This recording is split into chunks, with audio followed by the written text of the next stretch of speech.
As promised, before we delve into part 2, I'm going to show you a little bit of an update on the rest of the garden. Today we are going to finish off the raised beds, which is going to be really, really exciting, and we're also going to be starting to paint some of that dreaded fence panel. Yes, we're clearing it all out, we've exposed the fence panel, which is something we wanted to do, and we're going to give it a bit of a refresh. So the garden, this is what's happening. The rose is the first one actually. Lovely colour on this. This is probably the biggest rose bush that we've got. Loads of buds now starting to appear. The year is changing fast into May. We've already got the roses growing and no signs of black spot on them, which is obviously a good thing. And we always treat that every year if we need to. We've got another one here which has never had this amount of heads on it for something small. It's a lot smaller, this rose bush is. But yeah, those flowers, there's a lot of them. You can see them all the way down to the younger branches on there. We're going to have some good heads on those, which is nice. Down to the tree. Yes, on the second episode, you would have seen us buy a new tree. It's a little apple tree. It's not... We're having a tough time with it, actually. If anyone knows what's wrong with it, please let us know. But we think the leaves are getting burnt in the sunlight. It's okay to be in direct sunlight, as it is. But we are trying to keep watering it as best as we can. The ground is very clayey, though. And it has made it very difficult to sort of water it a lot without it sort of pooling, but it does drain, so we're getting there. And another, well, this is another one of our roses with the bird feeders on there. No heads yet on this one, but this one has got a lovely dark red colour when it does come round. Over to the other side then, to the tree, the maple tree. This is the one that we spoke about on the first episode when we spoke about the area we're creating. We wanted the dapple sunlight in this area here. We've got the contractor lined up to do this now to help us with getting the hardcore in. So this bit soon will be at least a hardcore standing. We are raising it up, or rising it up I should say, because of the roots we've got. We can't dig into it unfortunately, but this is the maple tree now. Hasn't taken long, and look at that. It has really bulked out. And imagine sitting all the way over there where my little coffee is, in that nice area, enjoying that sunlight in the evenings and the early afternoons. It's going to be lovely, really nice.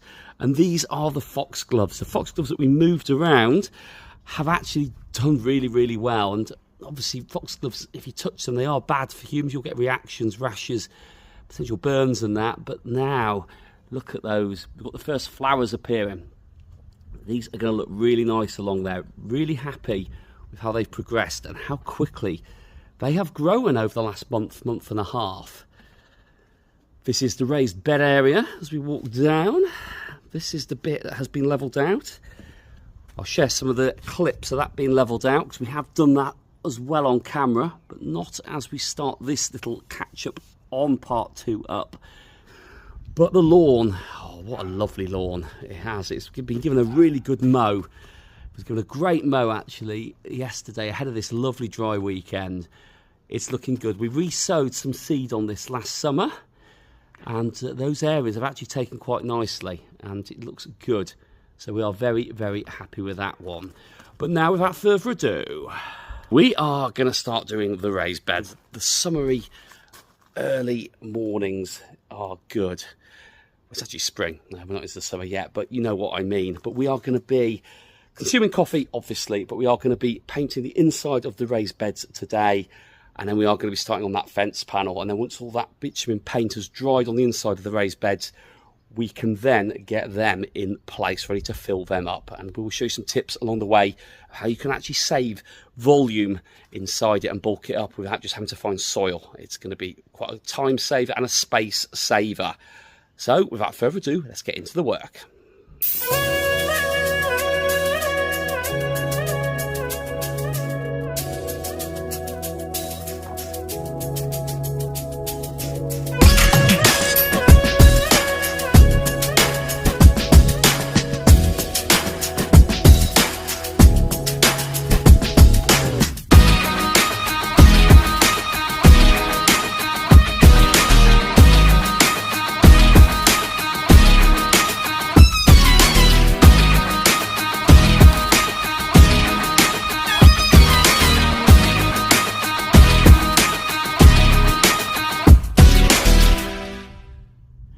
So the black bitumen paint that we're going to be using is very toxic, so you need to keep yourself covered And just in the process of us as we're painting this, because if we don't, it's actually quite a nasty product. If you get it on anything, it's going to stain, it's not going to come off. So we've taken precautions today, and we're going to paint all of the insides of these.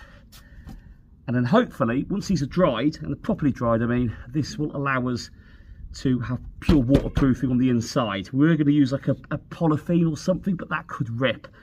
And there's a danger of the water beading between the polythene and the side of the wood. So we're going to paint it. However, I need to raise these. I need to lift these off the floor. I've just realised I'm not going to get the edges without hitting the protective sheeting. So we're going to reconfigure it, and then we're going to get this painted.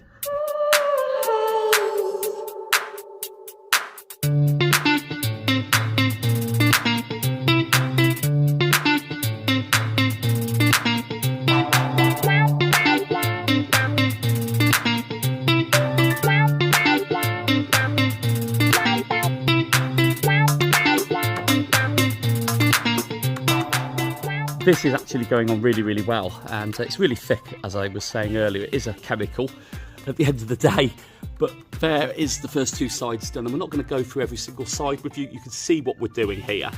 Now, what I've learnt is on the first one there, I was actually trying to cover the whole of the top, but actually I don't need to. As long as the corners are lapped with this waterproofing, they're not going to be covered fully in soil when it's in situ, once we slot the other one with it.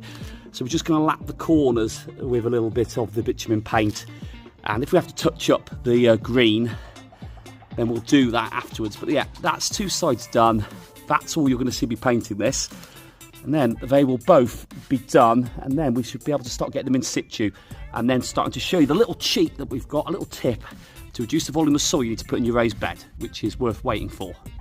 That is extremely satisfying. There we go, all done. Both of them done.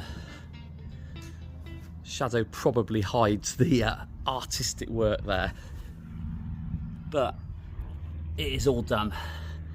Those now need to dry, and we'll be able to then do the next bit, and that's to get them into place. But the most, I love plans. They just take a bit of time, but you need to be patient. But that's the beauty when you work in the garden, because you're going to benefit from what you do afterwards. Really happy with how the paint has taken to those, certainly the waterproofing aspect of it for the inside of those beds. Right, I'm having a coffee, a little break, and then we're going to start on the fence panels, which I'm probably not even going to share with you because that's really mundane and not that exciting.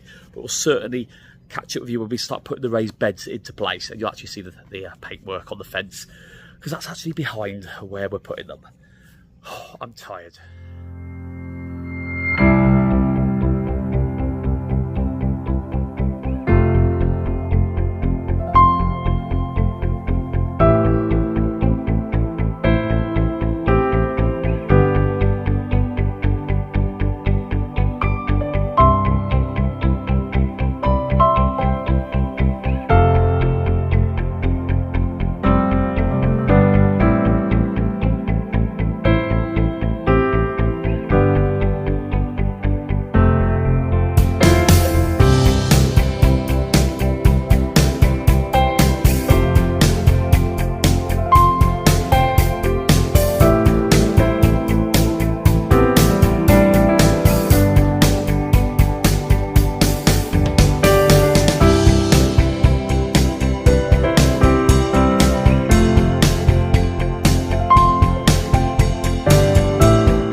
So what we're going to do to take away some of the volume of space within the raised bed is we're going to use some cardboard that we've saved from our house waste. Cardboard's really easy to use. Things you've got to remember is you just got to take off as much plastic as you can. You don't want sellotape and labels, too many of them in there anyway, because they won't decompose over time. However, we're just layering it up at the moment. As you can see, we're going to add water to each layer. Reason being, just helps it bed, helps it sort of settle down, and also over time this will provide quite a nice mulchy back or bottom to the raised bed. Other things you can use is food waste. Food waste is also a good thing. Bread, vegetables, cuttings, anything like that. We're going to use some garden waste as well for one of the layers. You can also use coffee granules, tea bags, anything basically which is going to add nutrients to this. Because anything you can add in to help is obviously a good thing. Just look at it as a nice nutrient-filled vessel of soil, which is going to have some amazing vegetables in it over time.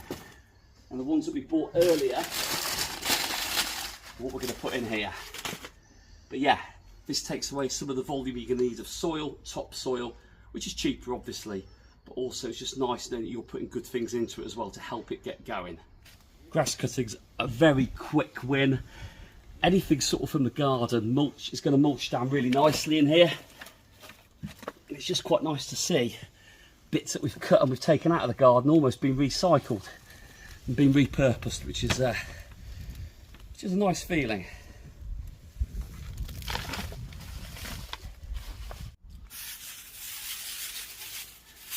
We're just going to compress this down, give it a little bit more water. It's not the worst thing in the world to put in here.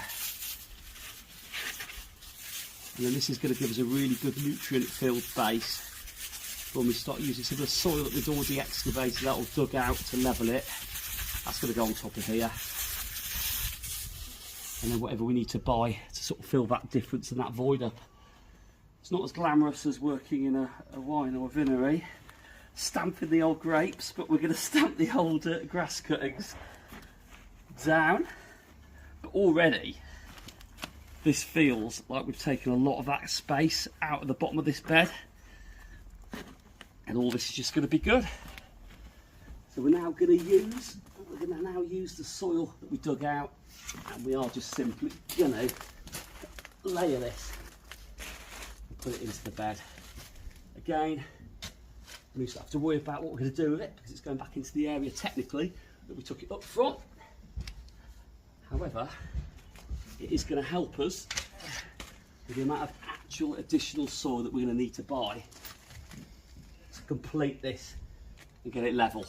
And we've used the soil there, we've levelled it all out, and now that is basically, you can see it's just under half of the overall depth of that raised bed that we've saved by using that cardboard, grass cuttings, or garden waste, and some of the soil that we'd already taken out. So already you can see the benefit of doing it like that. As moving it in, we've already got some new inmates, as we'll call them, in there. A few worms already in the bed, which is good for us. We want to stay in there and do what they need to do because they're going to help us. And just bed that in. Give it a nice little water down.